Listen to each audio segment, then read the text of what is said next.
महाराज युधिष्ठिर ने कहा, हे कृष्ण, पौष मास की शुक्ल पक्षिया एकादशी का क्या नाम है? इसकी विधि क्या है? कौन से देवता इस दिन पूजित होते हैं? एवं आपने किसके प्रति संतुष्ट होकर इस व्रत का फल प्रदान किया था? कृपया पूर्वक मेरे निकट सविस्तार वर्णन करें। श्री कृष्ण ने कहा, हे महाराज, यह एकादशी पुत्रदा नाम से प्रसिद्ध है। यह सर्व पाप विनाशिनी और कामदा है। सिद्धिदाता नारायण इसके अधिष्ठात्र देवता है। त्रिलोक में इसके सम्मान व्रत नहीं है। इस व्रतकारी को भगवान नारायण विद्वान और यशस्वी करते हैं। भद्रावतीपुरी में प्राचीन काल में सुकेतु नाम के एक राजा थे। उनकी रानी का नाम चंपका था। राजा दंपति दोनों ही सुख से समय व्यतीत कर रहे थे।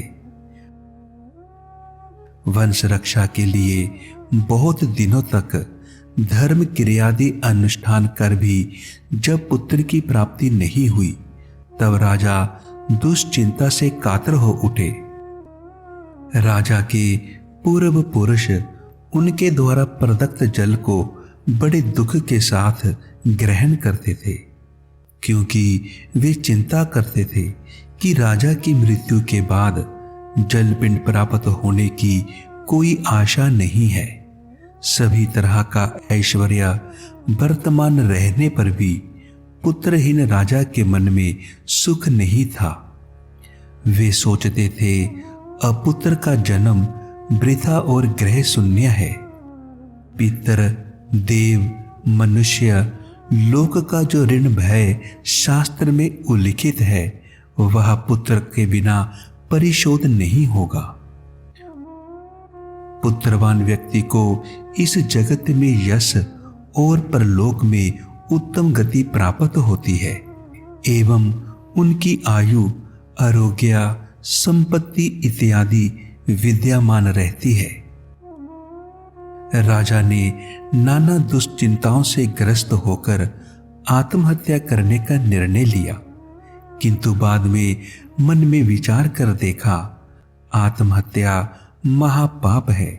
उसके द्वारा देह पतित अवश्य होगी, किंतु मेरी पुत्रहीनता तो दूर नहीं होगी। इसके बाद एक दिन राजा दुखी होकर अपने घोड़े पर सवार होकर छुपकर राजमहल से बाहर जाकर वन में प्रवेश कर गए। वन में भ्रमण करते करते दोपहर हो गई। तब भूख से अतिशय कातर हो उठे।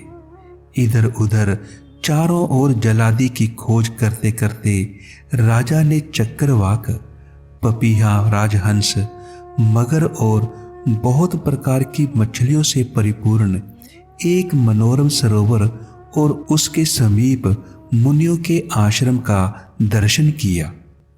इसके बाद राजा ने घोड़े से उतरकर सरोवर के किनारे वेद पाठ में मगन मुनिवृंद के चरणों में दंडवत प्रणाम किया। मुनियों ने राजा से पूछा, हे महाराज, हम सब आपके प्रति प्रसन्न हुए हैं। आपकी क्या इच्छा है, कहें। राजा ने पूछा, आप लोग कौन हैं एवं किस लिए यहां पर एकत्रित हुए हैं?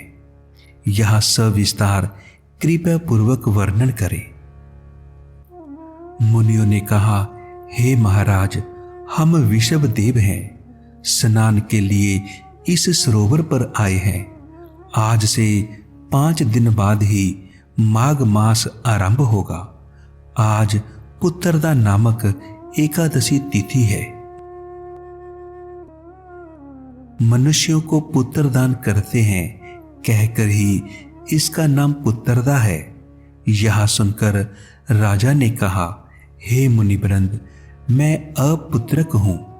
पुत्र की कामना से अधीर हो गया हूं। अब आप लोगों के दर्शन से हृदय में आशा का संचार हुआ है।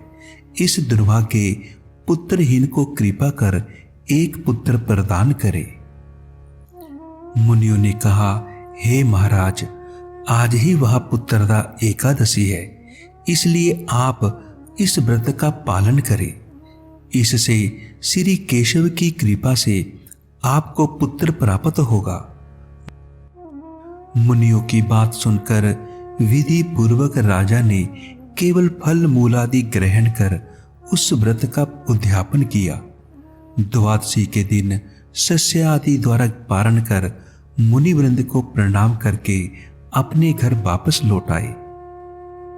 पुण्यकर्मा राजा को उचित समय पर एक तेजस्वी पुत्र प्राप्त हुआ। हे महाराज, इस व्रत का सभी को पालन करना चाहिए।